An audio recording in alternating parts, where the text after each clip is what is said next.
Here I am, folks, with Get out! Now, we were just here for Monday Night Raw in the Hydro in Glasgow, and I tell you what, get out! We had some great matches. I'm going to tell you the list of them now. First of all, we had John Cena and Little Stick talking to each other, and it was pretty much a whole lot of nothing per se. Now, I'm not a fan of a whole lot of nothing, but what happened in that match, sorry, not match, talking point, conversation maybe, it was great. I think, you know, they're clearly building up to something more, something that's going to happen later on in the future down the road. Well, they've only got 3 weeks until that sort of next Monday Night Raw, but I'm pretty sure they're going to do a good job of it, regardless of what they do. So, there wasn't a lot said, but, you know, Trevor were happy about it, I was happy. Not too bad. So next, we had the Jay and Jimmy tag match against Austin Theory and Grayson Waller. A-Town Down. I want your soul. We all thought that tonight it was going to be Joe Hendry. Turns out it wasn't going to be Joe Hendry at all, it was his brother Jimmy, which is fine, but I know probably all of us wished it was Joe Hendry, but you can't get everything. But I'm glad that at least Jay and Jimmy were back together for one night, and one night only, doing their 1D, doing their yeets. Twice we've seen them now. Exactly. We saw them at Money in the Bank, these group of pals 2 years ago, and we loved them then, we love them now. So I thought overall, match with the Usos and A-Town Down Under, it was alright. Seeing the 1D again in live sort of audience spectrum was fantastic. So well done to Jay and Jimmy for winning their match.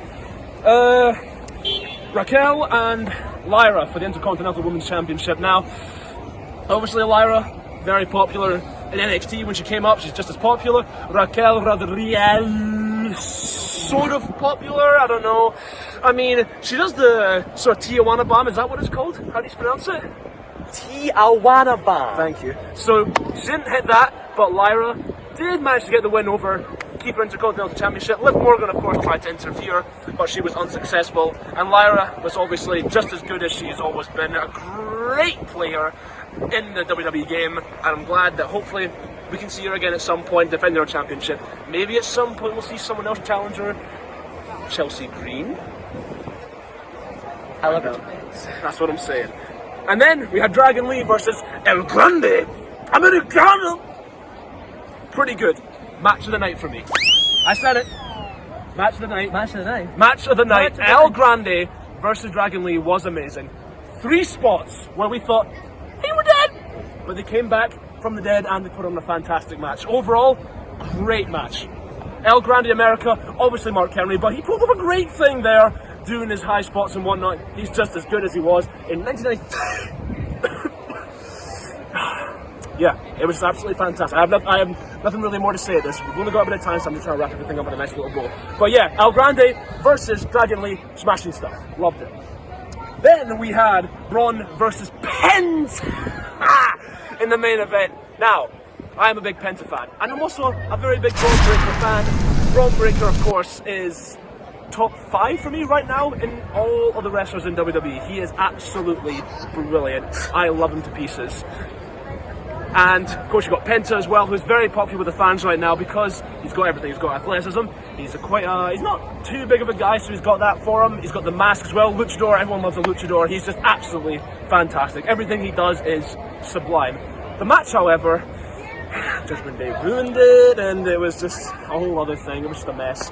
The match up until that point was great. Braun Breaker was hitting the signature stuff, up to the top rope Frankensteiner, onto the sort of announcement table, clothesline, and doing his fast off the rope thing. He was absolutely brilliant.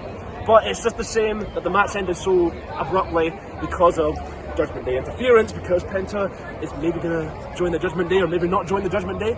We'll find out in the coming weeks what happens. Maybe Rey Fenix has something to do with it later on. And then we get to the dark match, which was Cody, Rey, and CM Punk versus the Judgment Day. Now, you didn't get to see us, but we did. It was a great laugh. We had a little get out from the referee for Raquel and Liv Morgan. We had CM Punk, Rey, and Cody doing their little tag-in spots. It was fantastic. Carlito being as funny as usual. I mean, everyone was just having a fantastic time. And it sent the fans happy. Sent them all happy. Let me rephrase that. Sent all the fans home happy. There you go. A nice little wrap up for the faces against the heels, because the match ended on a bit of a downer, didn't it? It was. But now they got back and they sent the fans home happy. Of course. It was maybe I'd say a good 7 out of 12 pineapples, and dividing that against the power of 4 is probably 53.3 recurring. And what I'm trying to say about that is not the best, but hey man, good effort, right? Good effort. I'd agree.